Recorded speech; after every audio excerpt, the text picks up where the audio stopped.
colleague Agni Dev now joining in from the ground to give us some of the key takeaways. Agni, some exciting updates coming in, lots of key takeaways, a plan for another airport. Take us through all of it.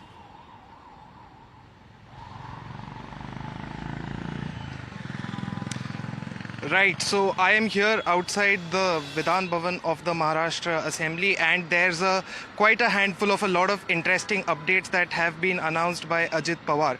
Allow me a moment to take you through all of them. So the most important one right now we have is a third airport that has been announced for the Mumbai region. Now this airport has been announced as part of the Vadhavan Group project, which the port itself is expected to be operationalized by 2030 is what Ajit Pawar has said. So other important features of these ports and airport set of announcements is that the Mumbai-Ahmedabad bullet train will also have a station at the Vadhavan port, and the maximum duration for port agreements has now been increased to 90 years. This is what Ajit Pawar said in his budget speech. So other few interesting things that he said about airports is that the Shirdi airport, which currently does not have a night landing facility, is now going to have a night landing facility soon. Domestic airports from the Navi Mumbai International Airport, which is the second airport of the Mumbai region, are expected to start from April.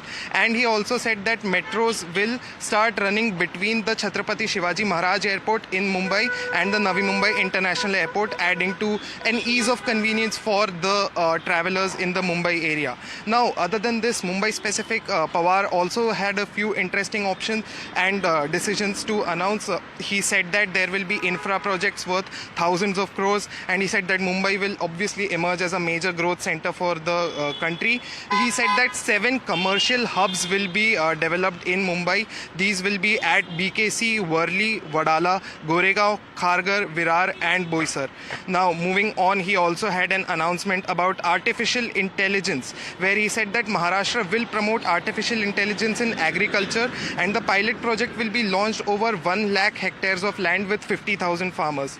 Water from the Konkan area will also be diverted to drought-prone regions in Marathwada, is what Ajit Pawar has said.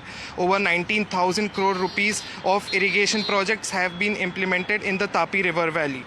Maharashtra government has also said that there are 36,000 crore of provisioning made for the Ladki Behan scheme. Other than that, agriculture department outlay worth over 9,000 crore. Then there's the industrial policy that will be out soon, which will create jobs, over 50 lakh jobs, and see investments worth over rupees 40 lakh crore in the next 5 years were also announced. Now, other than this, a few other things that Ajit Pawar has announced are the Marathi Bhasha Samman Din that will be celebrated on October 3rd of every year. Okay. The Maharashtra government will be coming out with new labor laws. There have been MOUs signed with 56 companies at Davos at the World Economic Forum. And lastly, a Shivaji Maharaj Memorial in Agra, where the emperor was held, which is in coordination with the UP government. So these are the updates from my end. I obviously could not cover all of them for you, but stay tuned and keep watching NDTV for further updates. Thanks, Agni, for giving us the key takeaways. And